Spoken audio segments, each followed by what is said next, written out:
There are few people in the Western world of the 21st century who can claim to live a stress-free life, and for the vast majority of us, this scourge of modern living is just something we have to cope with on a day-to-day basis. Tense, nervous headaches, high blood pressure, migraines, panic attacks, insomnia and depression, to mention but a few complaints, can all be triggered by stress. And more people are turning to alternative or complementary therapies to help them tackle this ever-growing problem.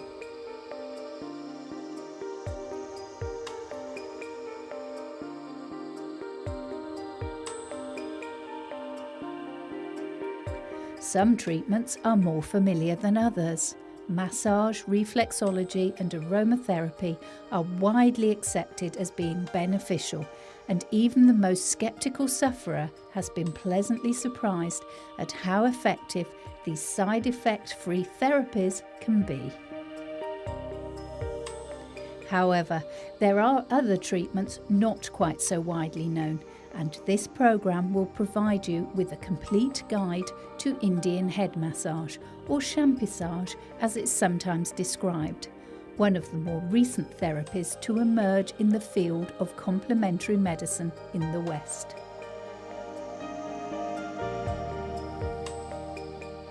One of the most stressful elements of our media-driven culture is a person's appearance, and we do spend a small fortune in time and money washing and dressing our hair. There are copious quantities of products available for hair beautification, and not only for the female sex. Ironically, Indian head massage did actually develop more than 1,000 years ago out of a beauty treatment. Indian women have always been renowned for their long, glossy, raven black hair, and when the Crusaders were busy trailblazing eastwards, the ladies of ancient India believed that massaging their heads with oil would keep their hair healthy, strong and glowing with a luxuriant sheen. Correct as they were on this count, we now know scientifically that massage will stimulate the flow of blood to the hair follicles, improving the supply of nutrients for healthy hair growth. They also realised that the value of head massage was far more than cosmetic.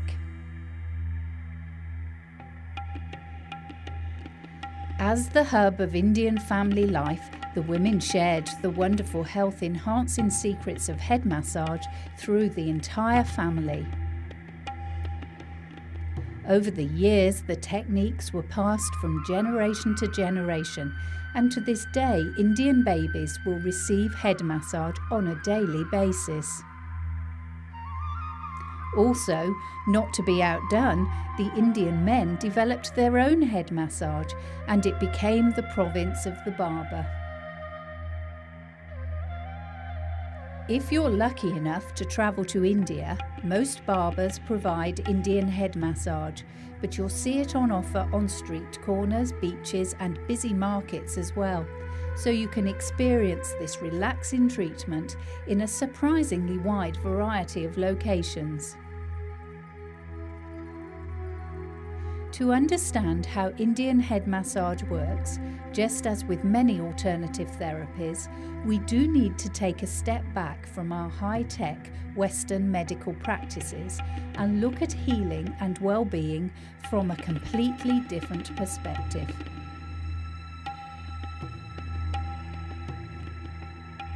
With the growth of such treatments as acupuncture and reflexology, many of us have become familiar with the concept of energy flow through the body, predominantly with an Eastern influence. However, although the principle is the same with Indian head massage, it's approached in a slightly different way. There are 7 chakras or energy centres in the body, with the top 3 boosted through Indian head massage. The crown chakra is at the top of the head. The third eye chakra is precisely where the name indicates, between the eyebrows, and the throat chakra is in the neck. But we'll look at this a little more closely when the treatment is being demonstrated. Indian head massage is all about a sense of calm and well-being, and the ancient proverb that says, "A happy mind is medicine, no better prescription exists," couldn't be more true. With that thought established, it's time to introduce Anne Tocknell, our therapist, who will be taking us through every stage of Indian head massage today.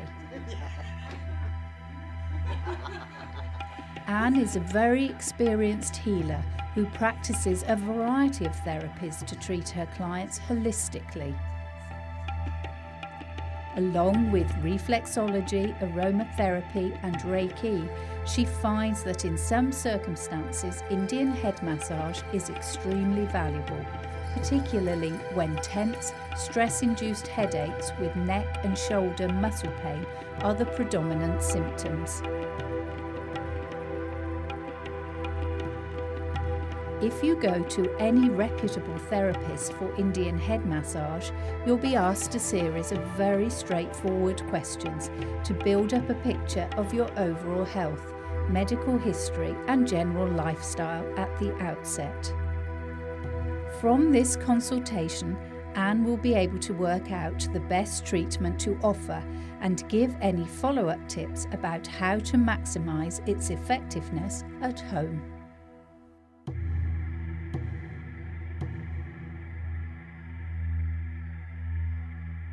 To get full access to the head, neck and shoulders, it isn't possible to use a massage couch. Anne is going to be using a chair designed to place the sitter in a well-supported semi-kneeling position, which is ideal. But don't be put off by this, it really is very comfortable. And if you would like to try out Indian head massage on a loved one at home, you can always improvise with a standard upright chair. Use plenty of pillows and get your subject to sit astride the chair facing backwards. As you can see, this creates almost the same angles for you to work at as the more specialist chair. If it's more comfortable, you can have your subject facing forwards, but make sure that they don't have their legs crossed at the knees or the ankles, and always remember that the soles of the feet need to be firmly on the ground.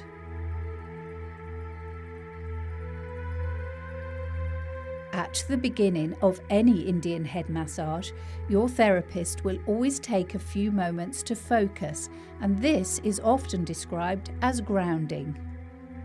Surprising as this might sound, for massage to be really effective, it should be as beneficial to the giver as the receiver.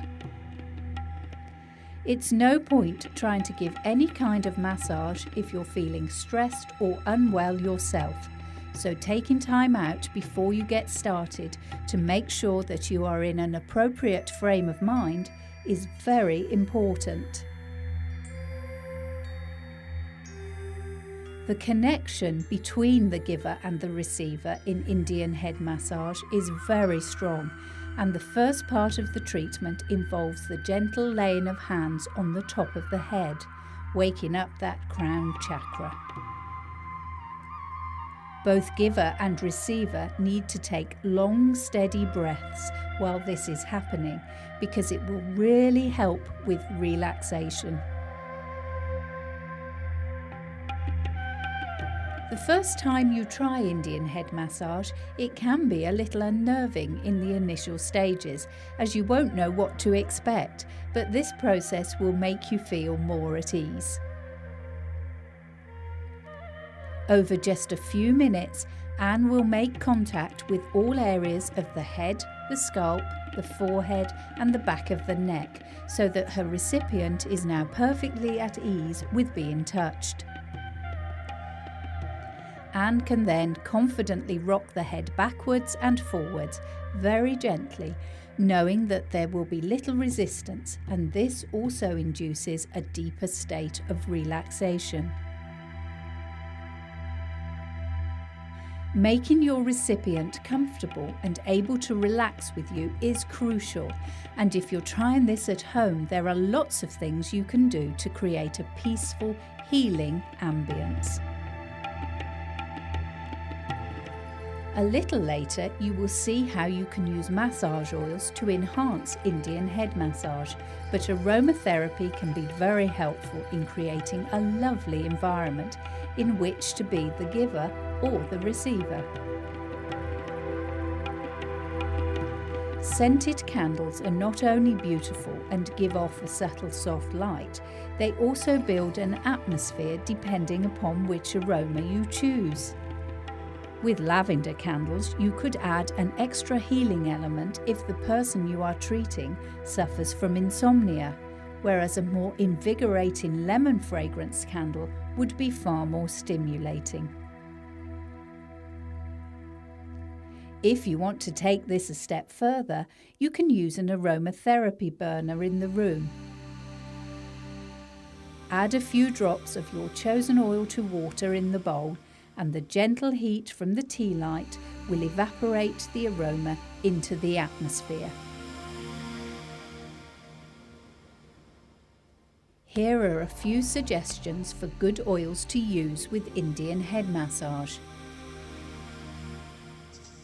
Considering we are talking about an Indian therapy, our first choice has to be patchouli oil, because the herbaceous shrub from which it's produced is cultivated widely in India. Patchouli is a mainstay of the perfume industry and is a great favourite in hair products, being particularly good for greasy hair and dandruff. Bergamot is a lovely oil. You'd recognise it as the fragrant scent of Earl Grey tea, and frankincense, if you can put all thoughts of Christmas out of your mind, is really calming and particularly good for helping to channel positive energy. Jasmine oil can sometimes be tricky to track down and also expensive, but the aroma is beautiful. It's wonderful for female complaints if you're using Indian head massage to help someone suffering with premenstrual or menopausal symptoms. If you like the smell of oranges, neroli, or orange blossom as it's sometimes better known, is really serene, and for anybody who is emotionally overwrought or excessively anxious, it can have a peaceful and calming effect. For scent alone, rose oil is unbeatable, although it can be rather expensive in its purest form. However, always check whether people like it or not before use. Unfortunately, rose is a fragrance that people love or hate with no half measures, and if the person you're massaging falls into the latter category, all your fine efforts to get them to relax will go to waste. Should you progress with Indian head massage and want to experiment further with aromatherapy oils, it's well worth investing in a good book or video on the subject. The two therapies really do work very well together, and if you can find an aromatherapist who also practices Indian head massage, you'll most definitely get the best of both worlds.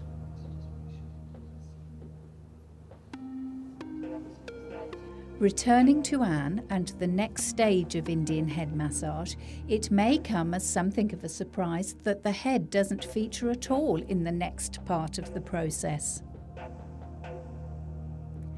The shoulders are really important because this is the area in which most people first experience tension before it develops into a headache or other equally debilitating symptoms.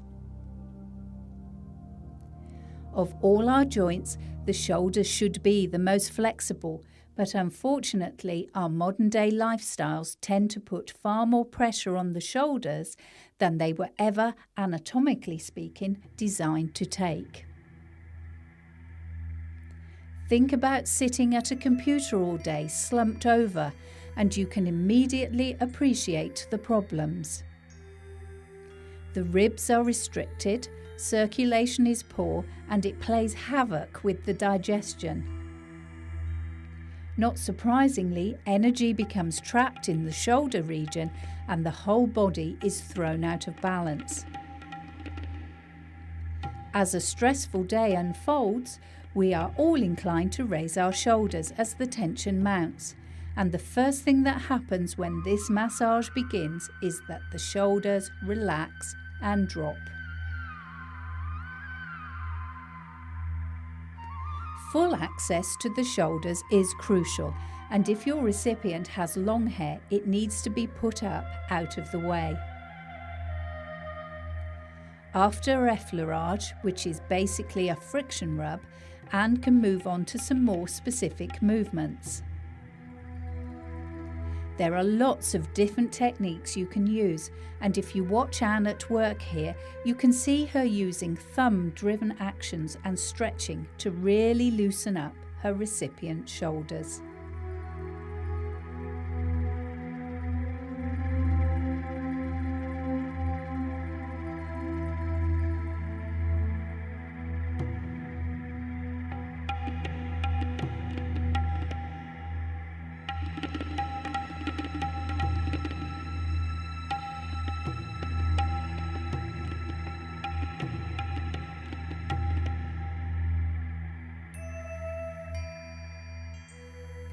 Thumb pushes are very useful when you are trying to break down knots in the shoulder muscles. By specific targeting with this technique, you can eliminate toxins and soften up the muscles. If you're working on much broader shoulders, you may find it easier to use the heel of the hand instead of the thumb to achieve the same effect. You can then move on to finger pulls, which feel absolutely fantastic. But Anne does conserve her energy to make sure that she can deliver a balanced treatment, paying the same amount of attention to each shoulder. A pick up and squeeze movement is equally satisfying and will really improve mobility in the shoulders.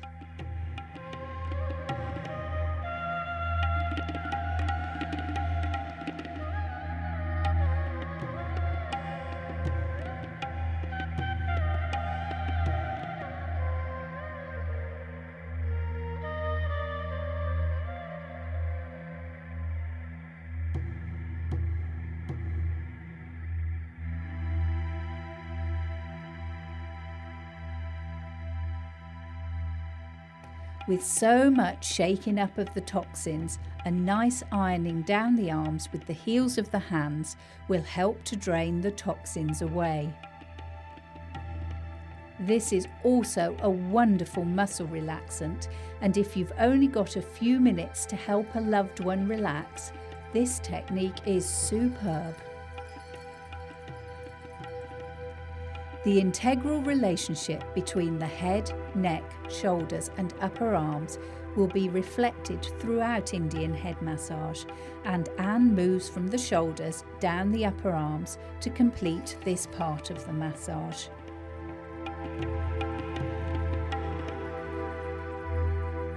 It really is worth paying plenty of attention to the upper arms, despite the fact that it's the head we're predominantly concerned with.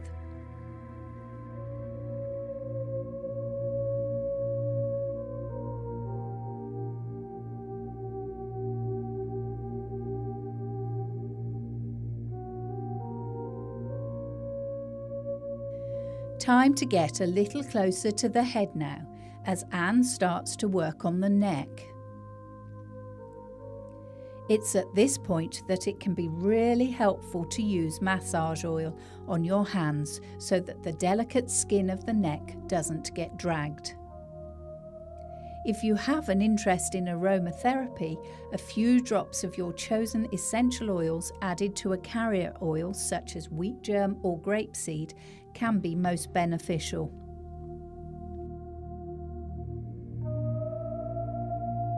Remember, aromatherapy is not just about smell. It works on a much deeper level as well.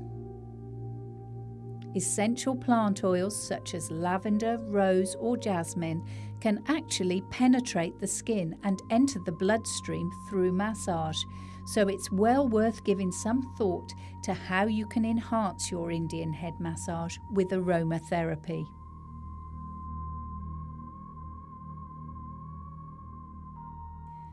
The neck needs to be as mobile as possible, and as tension builds up, it can become very stiff.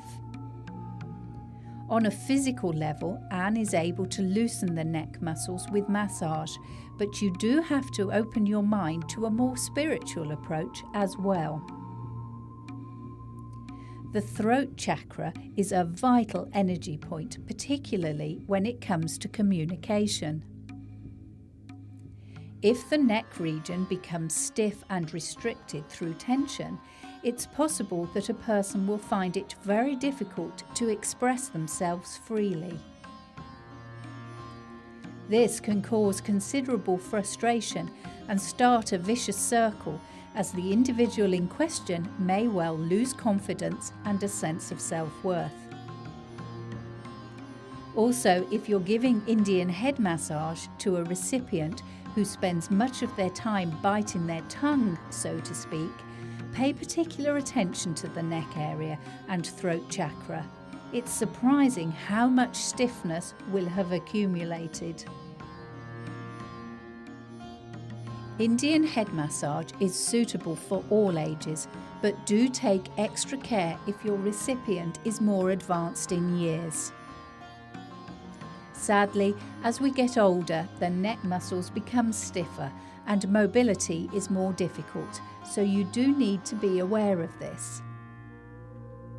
Also, it's worth bearing in mind the fact that our modern television watching and computer operating habits force us to stick our chins forward, which is completely contrary to how the head was anatomically designed to sit on the neck. This causes the neck muscles to be continuously contracted, and the tension created will often result in headaches and migraines. However, as you're at this stage of your Indian head massage, you'll have the perfect opportunity to gently encourage the head back into its right alignment. The neck area responds very well to Indian head massage, but there are lots of things you can do to keep it in good shape between sessions. Moisturising the skin will certainly help the neck to stay supple, and for women in particular, the neck area will show signs of ageing before anywhere else, so this will also have cosmetic benefits as well. Again, you can utilise your aromatherapy oil in your choice of moisturising cream, giving you plenty of scope to experiment.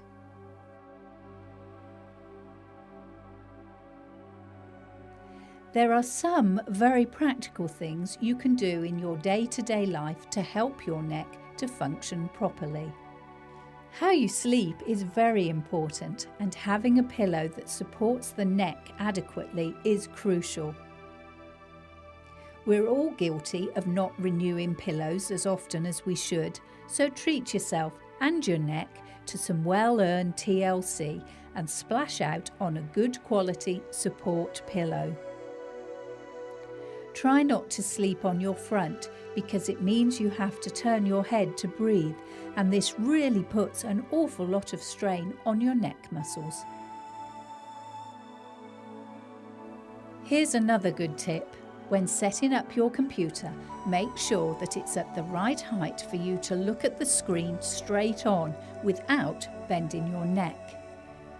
It's alarming just how many people don't do this and spend hours each day cricking their necks looking at their computers.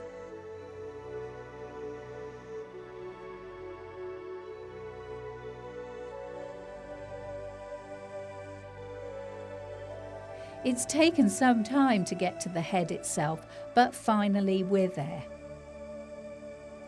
Anne is now poised for perhaps the most concentrated part of the whole massage. Until this point, it's certainly been easier for the recipient to have longer hair tied up, but it does need to be loose for the next part of the process. When you think about the scalp, it's not an area that seems to be under the same kind of pressures as the neck and the shoulders. However, the expressions on our faces come directly from the scalp, and of course, whenever we're stressed, troubled, concentrating, or worried, we frown. Now, we all know from a cosmetic point of view that this is definitely not a good thing, because without doubt, frowning will cause lines and wrinkles. But from a physiological perspective, it can be even more damaging. This frowning and wrinkling tenses the muscles of the temples, which in turn constricts the flow of blood around the head. Certainly many people find that bad headaches start at the temples, and even more interestingly, the hair will tend to turn grey at the temples first. The tension at the temples restricts the flow of blood, starving the hair roots of nutrients, which can result in premature greying. Despite the fact that nothing will restore your hair colour, Indian head massage will quickly relieve the tension that causes congestion at the temples. It's worth mentioning here just how powerful the simple action of touch is. When a child falls, the first thing a parent will do is rub or kiss it better. And when we have headaches, our instinct to massage our own temples can be very strong indeed, and often very effective. What you see Anne doing as she massages the scalp and strokes the hair is really an extension of this most basic of principles.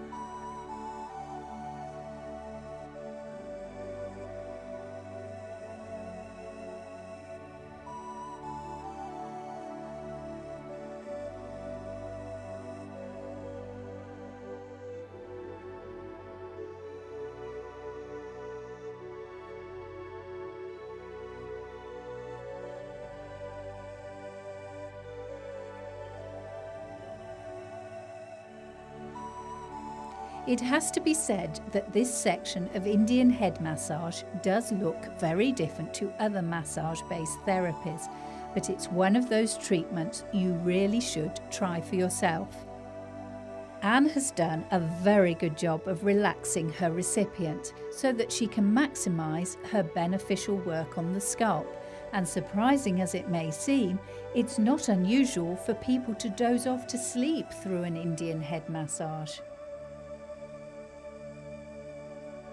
These movements, some with quite magical names like the cat stroke and the jumping frog, will all improve the circulation, bringing a surge of blood to the hair follicles, nourishing the roots and the hair itself. Our Victorian ancestors certainly knew a thing or two about improving circulation to the scalp, because no self-respecting lady would go to bed at night without her maid brushing her hair with at least 100 strokes and often more. The effect was exactly the same as a good head massage, at a time when long, thick, shining hair was considered to be a prerequisite of beauty.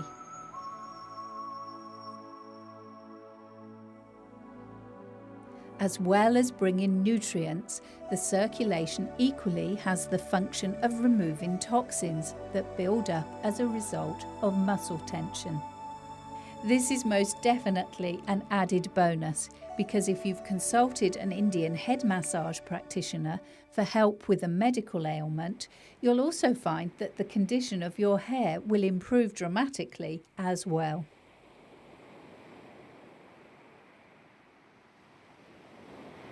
While we're watching Anne at work, it's worth considering how to make the best of the head of hair nature has given you.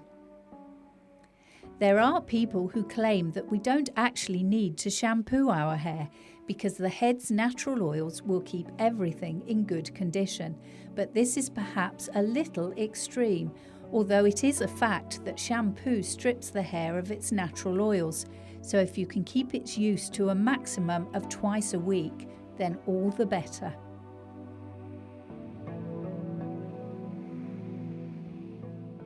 Look out for gentle shampoos full of natural products. If you have dark hair, henna hair products are a very good option, and you can get conditioners and waxes as well. Fair hair responds beautifully to chamomile shampoo, and it's very kind to highlighted hair. Shampoos containing coconut extracts are always a good bet, and for anybody suffering with dandruff, greasy hair, or simply a very sensitive scalp, tea tree products are very soothing. However, although we're talking about an Eastern-based treatment in Indian head massage, most cultures have an ancient tradition of natural hair treatments. Try looking at yogurt in a different way. Applying this to the hair as a wash-off conditioner can work absolute wonders, but only when it's of the plain variety. If all you've got in your fridge is strawberry flavoured, forget it. You'll end up with a ghastly, sticky, smelly mess. It can cost you a fortune to buy hot oil treatments, even though they're very good for the hair, but an alternative is olive oil. OK, so it's not hot, but in the UK in particular, a dab of olive oil at the crown of the head once a week was always regarded as a wonderful hair and scalp treatment. Other less practical things to rinse the hair with are eggs and beer, again a bit smelly and definitely better used separately. The supporters of such time-honoured treatments swear by them, and the natural goodness of both can only be of benefit. Also, take a closer look at the fruit bowl and the heavenly scented lemon. Lemon juice is wonderful for hair, particularly if it's fair, and nobody could possibly object to the fresh fragrance. You'll find that many shampoos have lemon juice on their list of ingredients, making this a very valuable beauty tip. Take a look at this pile of hair no-nos, and we all have to pretty much admit that we use at least one of these hair horrors on a daily basis. It's unrealistic to imagine being able to totally give up these wonders of hair technology, but there are things you can do to minimise the damage. When hair is wet, it's very fragile and easily broken. After washing, wrap the hair in a towel, but no wringing.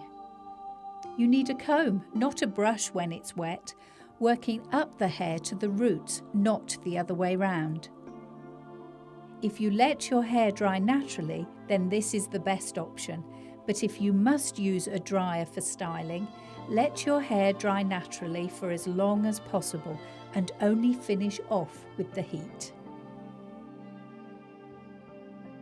It's important to point out, however, that it doesn't matter how much you spend on hair products if your general health is not as good as it should be. Our hair is a visible indicator of how well our bodies are functioning. Dull, lank, brittle hair can often result from illness, but stress or hormonal changes can be equally damaging, and a poor diet will also contribute to lack of condition on the hair. Indian head massage on a regular basis can certainly improve matters greatly, and will also go a long way to alleviating any underlying causes, but it can be really helpful to take a close look at your diet, alcohol intake and smoking habits if you really want the perfect head of hair.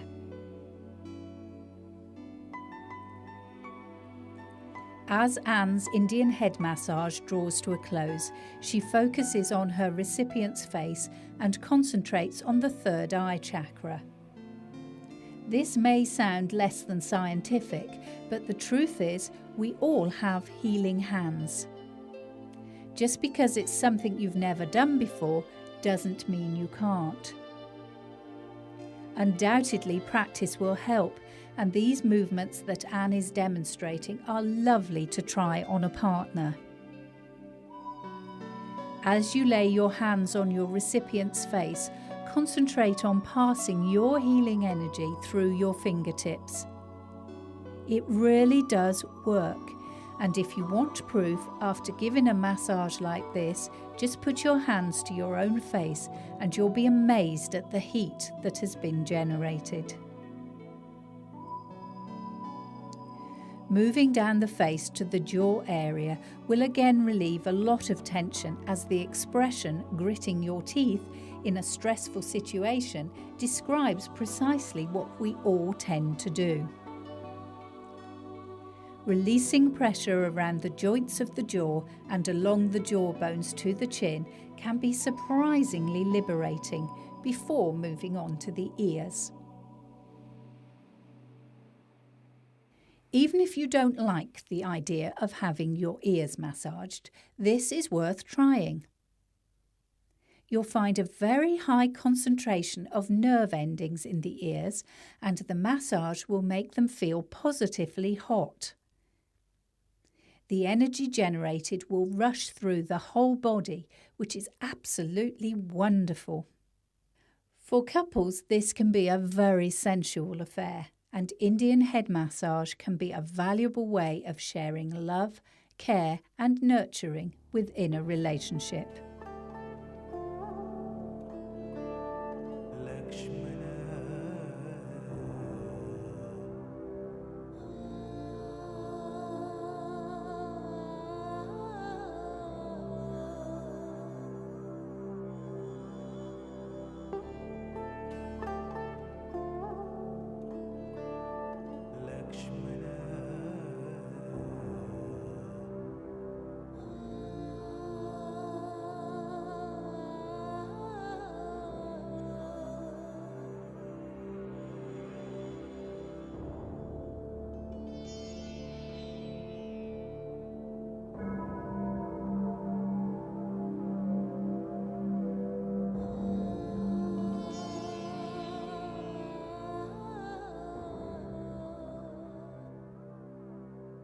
Like all good things, an Indian head massage has to come to an end, and a treatment like the one you've seen Anne demonstrating will usually last about 45 minutes. It ends as it began, with a gentle laying of hands on the head in a number of positions, before finishing with Anne's hands on her recipient's shoulders. The bond between the person giving and the person receiving Indian head massage is very strong, and at the end of the treatment, Anne needs to ground herself and cut the energy ties that have linked her to her recipient.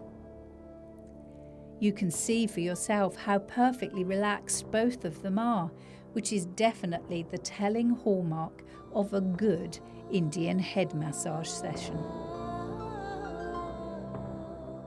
It's been very relaxing watching Anne performing Indian head massage, but if this is something you'd like to try for yourself with a partner or a loved one, you'll definitely find it helpful to look a little more closely at some of the moves.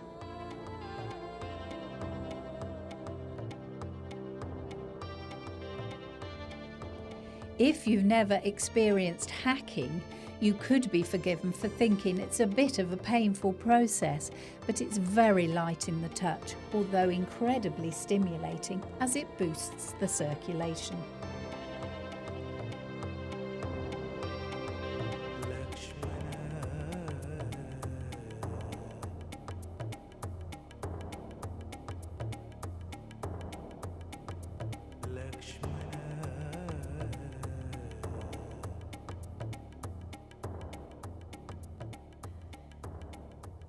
Watching Anne's pin and stretch technique can almost make you feel your own back opening out, and in the early stages of an Indian head massage, this one's a real winner every time. Tension literally melts away from the shoulder area and the recipient can begin to relax.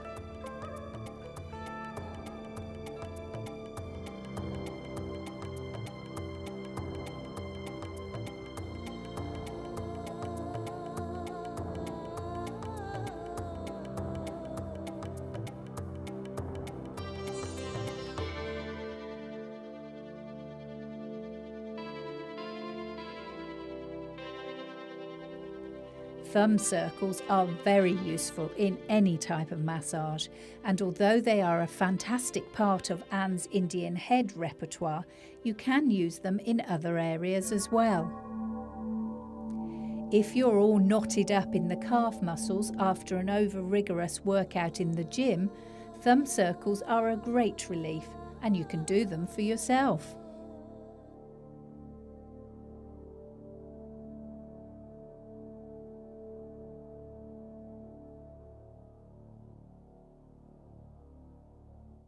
Some massage terms sound really quite threatening, and knuckling definitely comes into this alarming category.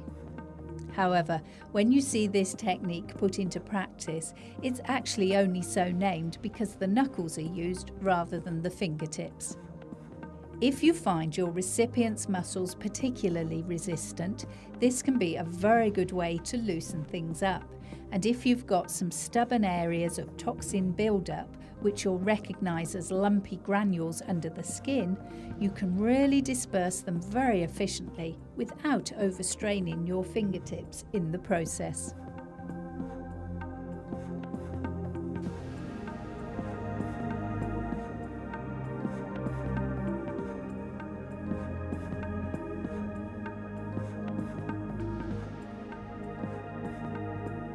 Just as knuckling sounds rather intimidating, Anne's next two techniques suggest a touch of the exotics known as the butterfly and the dragon's mouth.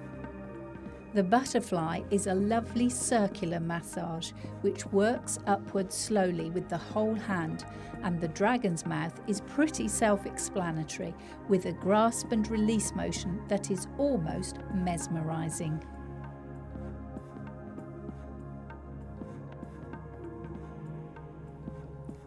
Palm circles can be very soothing, and Anne is able to work an area very thoroughly with this technique while the recipient is able to relax. It's actually quite physically demanding on the person giving the massage, as the energy is being channeled through her whole upper body. This is one to definitely pace yourself with, but in short bursts it can be very effective.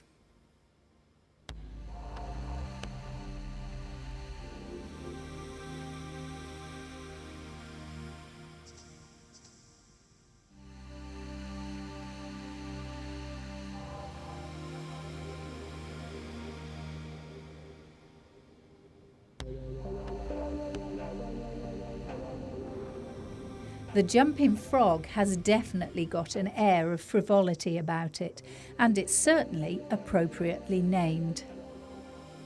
As part of the actual scalp massage, it's fantastic for encouraging the circulation to feed the hair follicles with plenty of nutrients for healthy growth.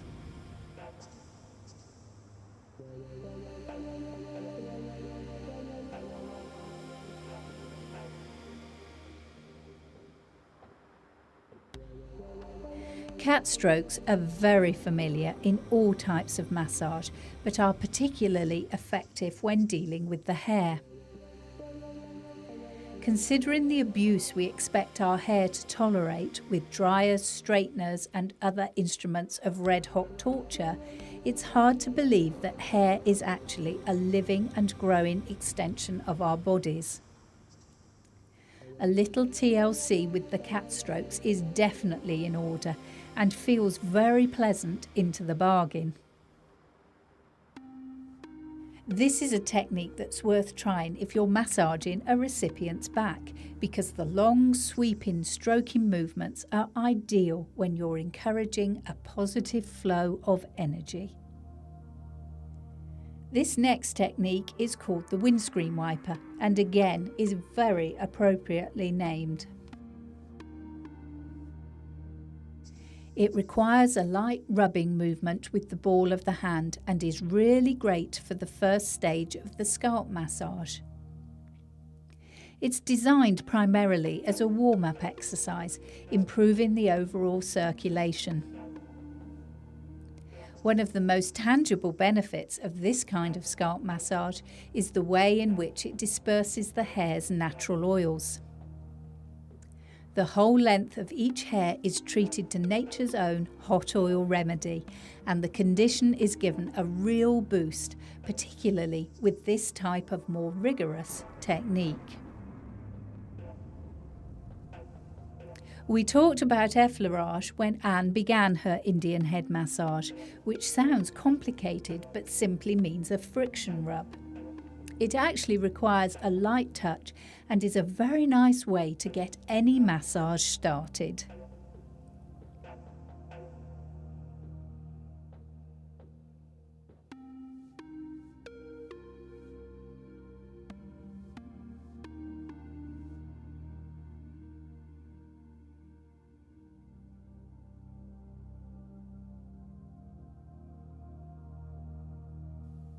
There are endless old jokes about the masseuse, not least those of the large, hard-hitting variety beloved of the silent movies.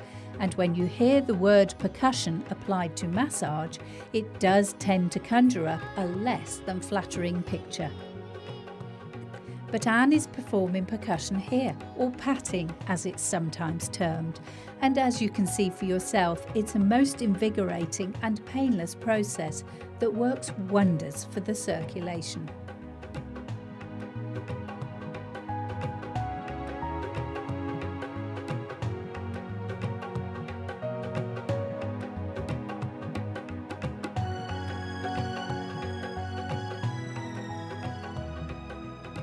To finish off this all too brief look at the top technique tips for Indian head massage, Anne's demonstrating what she calls the heel and hollow. It's the type of movement that most people would expect to see in an Indian head massage and sums up the great tactile quality of this superb healing hands treatment that deserves a place in complementary medicine the whole world over.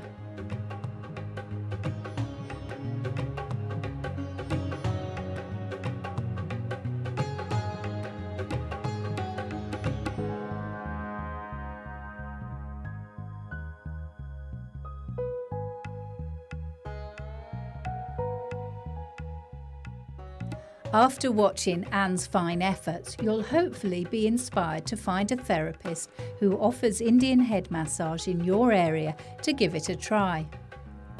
However, should you prefer to have a taster of what it feels like first, this is one of those wonderful treatments you can also do for yourself very successfully. So we've asked Anne to come up with an easy self-massage routine. Firstly, get yourself into a good, upright, comfortable position with both feet very firmly on the ground. Close your eyes and take some deep breaths, in through the nose, out through the mouth, and really try to relax. If it's hard to switch your mind off, imagine being in a warm, sunny place, perhaps at the beach, lying on soft, golden sand. Just by making the time to do this for yourself will be of great benefit, and some soothing music plus the delicate aroma and flickering light of a scented candle will certainly help the mood. Remember, even if you have no one else around to do this for you, it's a little piece of tranquility that everybody deserves. You are worth it, and the boost this will give to your self-esteem is priceless.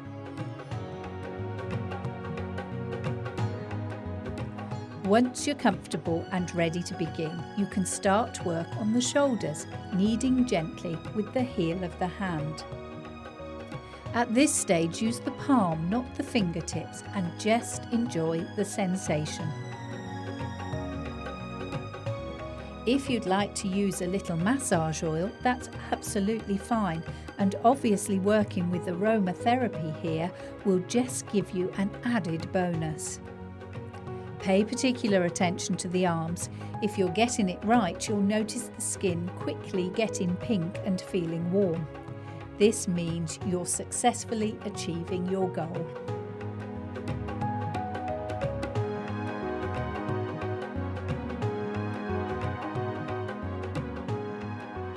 Moving up to the neck, go for soothing circular movements, and when you reach the occipital area at the base of the skull, use your fingertips to really release any tension. It's a spot where the muscles get very tight, and you'll be surprised at how tense and sore the neck can be here, even if you didn't think at the outset that you were particularly stressed. The scalp will be very receptive to your touch, and you can use a variety of movements here. This is the lovely thing about self-massage. You can really experiment and discover what feels nicest. Lace the fingers through the hair to really reach all areas of the scalp and get it moving. There are thousands of nerve endings, so don't be surprised if you're massaging a spot at the back of your head and it makes you want to sneeze. Move to a different area and the sneeze will go away. Even if you've only got a few minutes, you'll definitely feel revitalised after this massage, so chill right down and draw things to a close by resting the palms of your hands on the temples. If you can stay in this beautifully relaxed state and meditate for just a couple of minutes, it's far better than getting up and rushing around again immediately, as you can quickly undo all the good you've done. It's also really nice to just finish off with a few neck stretches, but see how you feel and always go with the flow.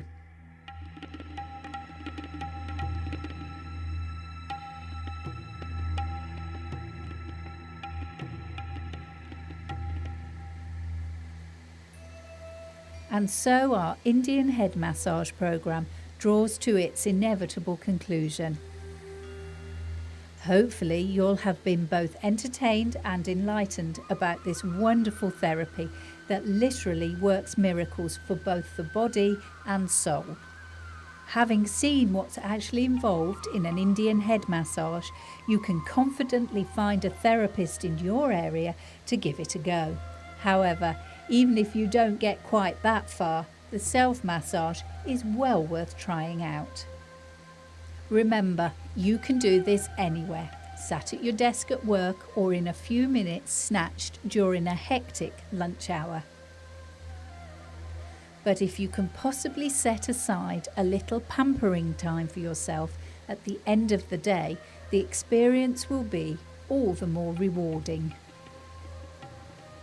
It's also a precious gift that you can share with loved ones all around you, because the power of touch, as practiced in Indian head massage, is as valuable today as it was in ancient India. And you can be absolutely certain that this will continue to be the case for as long as mankind walks this earth.